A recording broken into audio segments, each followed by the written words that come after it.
If you look at Dr. Phil, Oprah, it's always people searching for themselves, people searching for answers to questions that can't be answered. I don't need any of that. I need a Vets Hall, a hardcore band, some friends.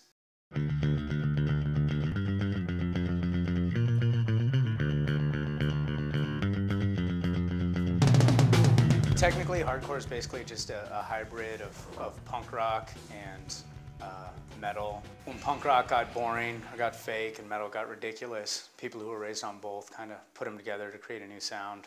It was really just a reaction to what was lacking in every other music scene.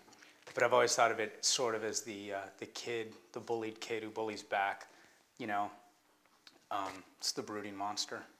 I got involved in hardcore because I found a community that spoke the same language as I, even more so than like the punk rock scene and whatnot. Like I grew up with punk and I grew up with hip hop and whatnot, but the frames of reference within the hardcore scene I could relate to. You know, those people are the same people that I grew up with.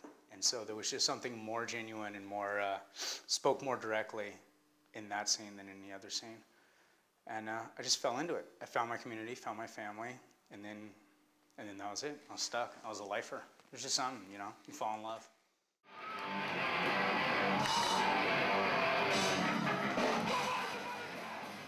My dad left when I was really young. I was raised by my single mother here in the city. I had my problems growing up. I had problems with drugs and crime and whatnot, but found almost everything that I was lacking growing up in the hardcore scene. I never had really brothers or sisters, and I found that in the hardcore scene. I never had acceptance. I never felt worth anything, and through contributions to the scene and the acceptance of members of the scene, then you get this sense of self-worth that, you know, was lacking growing up. Well, when I came up, you know, especially like in the 90s, early 90s, mid 90s, it was really important to do things for the scene. Like you didn't just want to be a participant, you didn't want to just take from the scene, you didn't want to just be an audience member. You had to do a zine, you had to design flyers, you had to have a band. If you didn't have an instrument, you had to sing. You had to do as much as you could. So me personally, like I've stuck my big toe in almost every puddle. Like I've done zines for as long as I can remember, like hardcore zines, interviewing bands, blah, blah, blah. I designed a lot of merch, designed a lot of flyers. I had my band, All Bets Off. Booked a lot of bands. Before I had my own band, I was booking the matinees, the notorious Cocadrille, you know, which were the first real hardcore matinees here in the Bay Area. It was like, there's no one defining accomplishment. It was just, you do whatever you do. The point is you're doing something, you know. You're not taking, you're always giving.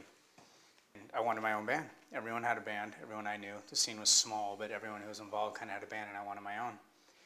God knows why. I actually found 3 guys who had nothing to do with the hardcore scene whatsoever. But it was nice because then I could be the hardcore kid and they could be what they were, and we created this really pure band. And that was it. And we did our time in the trenches, man. It was not easy coming up for those dudes.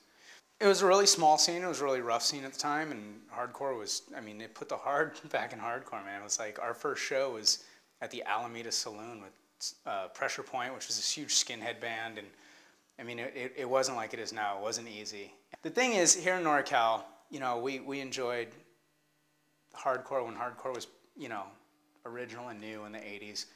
Unfortunately, there was no established scene, so bands like Powerhouse would have to play some dive bar, and it would be, you know, 10 hardcore kids and 37 Marines and jocks and like white trash biker types who didn't understand these 10 kids in hoodies and baseball caps who were, you know, dancing crazy for this band that no one had heard of. And because they weren't familiar with it, these guys, you know, Marines and jocks would fuck with us. They'd push us around, beat us up. I mean, these were the guys who were the bullies in high school.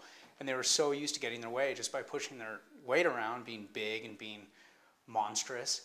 All of a sudden, these 10 scrawny dudes in basketball jerseys or hoodies fought back and would turn around and be like, did you just push me? Bam! Hit you in the head with a pool cue, and I'm going to finish watching my band now. So violence was just a really big part of the scene because it was it was means of self-preservation. Like, we're trying to establish our little scene, and it's the first thing we've been proud of, and we're gonna fight for it, you know? I think it was the first time a lot of us had something that we were really proud of, you know? This was our thing. And so it's like a child, man, you're gonna defend that no matter what. And that's how it was. We were all these bullied kids who were finally like, nah, it's not gonna get bullied anymore, and you're not gonna take this fucking thing we have. So, I mean, there was a lot of violence coming up, but I think it was necessary, because now there's not. Was it positive? No. Was it necessary? Seems that way. Hindsight, it seems that way. The greatest gift to hardcore, personally, Christophe, my wife, met my wife in the hardcore scene. Amazingly enough, when there were practically no girls, it was her and Shaolin. And yeah, I met my wife in the hardcore scene. Met all my best friends in the hardcore scene. I got my ethics from hardcore. I got my dress code from hardcore. I got my language from hardcore. I got reference points from hardcore. Everything, every aspect of my life, everything somehow has something to do with hardcore, because this was my culture. It has its own history. It has its own language. That's the greatest gift, is that in this time when people are like searching for identity and searching for legitimacy, it's like I actually have one pure culture, one pure community, something I can draw from in all aspects of my life outside of it. Is punk rock gonna save my life? No. Is fucking pop music gonna save my life? No. Religion? No. Hardcore is the only thing that I found that directly speaks to me and that will directly save me.